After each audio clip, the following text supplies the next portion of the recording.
उस बच्चे ने बताया 8 साल 9 साल के बच्चे ने कि कहा कि हिंदू एक तरफ हो जाइए, मुस्लिम एक तरफ हो जाइए। कहा कि कलाम कलाम पढ़िए, बच्चा है तो कलमा बोल नहीं पा रहा था। कलाम कलाम पढ़िए, जो नहीं पढ़ पाया उसे मार दिया। क्या इस देश में हिंदू होना गुनाह हो सकता है? और अगर इस देश में हिंदू होना गुनाह है, वो भी ऋषि कश्यप की भूमि पर, तो मैं समझता हूं कि फिर किस बात की कश्मीरियत, किस बात की जमहूरियत और किस बात की इंसानियत। आज के समय में जो वो रोष है, जो क्रोध है, जो गुस्सा है, जो दर्द है, उसे नफरत मत कहिए।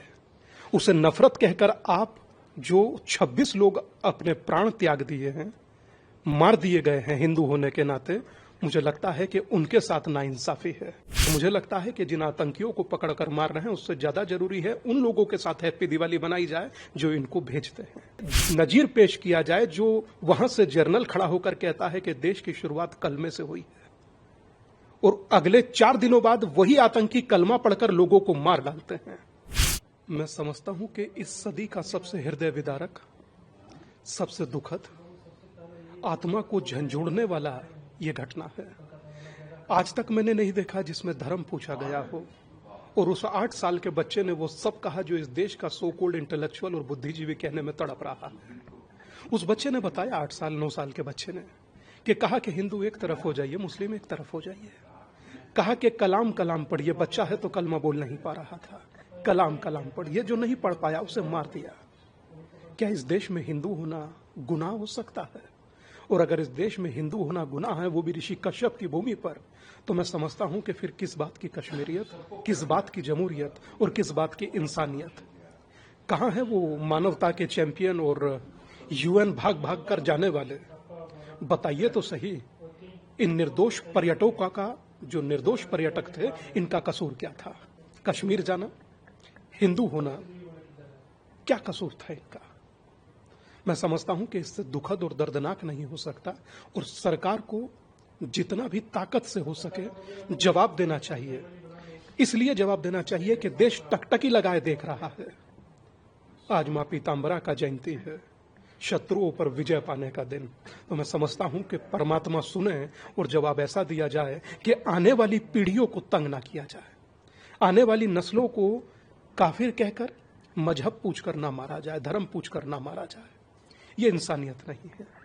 मुझे लगता है देश को एक स्वर में इसका विरोध जिस प्रकार कर रहा है, वैसे रोष भी मन में रखे है, इस उम्मीद के साथ कि कड़ा उत्तर मिलेगा, और पिक्चर अभी बाकी है। उलेमा हिंद के प्रमुख जो है मौलाना मदनी साहब, वो कह रहे हैं कि कहाँ लेकर जाओगे पानी, प्यार होना चाहिए, नफरत नहीं होनी चाहिए। सिंधु जल समझौते को स्थगित किया है सरकार ने और एक बड़ा स्टेप लिया है। हालांकि जो लोकल है वो भी काफी खुश है और लगातार अब शुरुआत हो गई है उस स्टेप की, लेकिन उनका ये कहना है कि नफरत नहीं होनी चाहिए। इस माहौल में भी वो कह रहे हैं प्यार की बात। क्या कहेंगे इस पूरे विषय पर? मैं समझता हूं कि वर्तमान में हास्यास्पद है। वर्तमान में सोचकर बोलना चाहिए हर बुद्धिजीवी और इंटेलेक्चुअल को, चाहे वो मजहबी रहनुमा हो, चाहे कोई आध्यात्मिक व्यक्ति।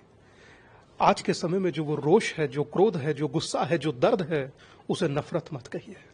उसे नफरत कहकर आप जो 26 लोग अपने प्राण त्याग दिए हैं, मार दिए गए हैं हिंदू होने के नाते, मुझे लगता है कि उनके साथ नाइंसाफी है। और आप कह रहे हैं कि पानी ना छोड़िए, मतलब पानी छोड़ दीजिए। पानी से किसका क्या बैर है? प्यार बनाए रखिए। कल किसान कह रहा था कि किसानों का इससे क्या लेना देना। कल को उठ खड़ा होकर क्रिकेटर कहेगा कि खेल का इससे क्या लेना देना। कल को कलाकार कहेंगे कि कला का क्या लेना देना। तो लड़ाई क्या मात्र सेना का है, आपका नहीं है? और अगर आपका है तो कम से कम इस प्रकार के शब्द बोलकर देश का और देश के लोगों का मनोबल मत गिराइए। वो कह रहे कि अगर ऐसी परिस्थितियां होगी आएगी जब हिंदू और मुस्लिम जो दोनों को ये पछतावा होगा कि क्या हो रहा है, सिर्फ नफरत ही नफरत रह जाएगा। ये परिस्थिति इस कारणवश आएगी कि मात्र अब तक चर्चा चलती थी, अब से जन्मे तब से तो हम देख रहे हैं कि पाकिस्तान ने ये किया, पाकिस्तान ने वो किया। पहले ही इलाज कर दिया होता तो आज ये स्थिति ना आती। और मुझे लगता है कि जिन आतंकियों को पकड़कर मार रहे हैं, उससे ज्यादा जरूरी है उन लोगों के साथ हैप्पी दिवाली बनाई जाए जो इनको भेजते हैं। उसलिए नजीर पेश किया जाए जो वहां से जर्नल खड़ा होकर कहता है कि देश की शुरुआत कलमे से हुई है, और अगले 4 दिनों बाद वही आतंकी कलमा पढ़कर लोगों को मार डालते हैं। वहां आसिम मुनीर कहता है कि हम लोग हिंदू और मुसलमान अलग है। तो मुझे लगता है कि देश के उलेमाओं को उस जनरल को समझाना चाहिए जो कह रहा है हिंदू मुस्लिम अलग है। देश को नहीं समझाना चाहिए और देश की सेना को नहीं समझाना चाहिए और देश की सरकारों को नहीं समझाना चाहिए कि उन्हें क्या करना है क्या नहीं करना है। देश की सरकारें अपने विवेक से ऐसा उत्तर देंगी जो नजीर बने।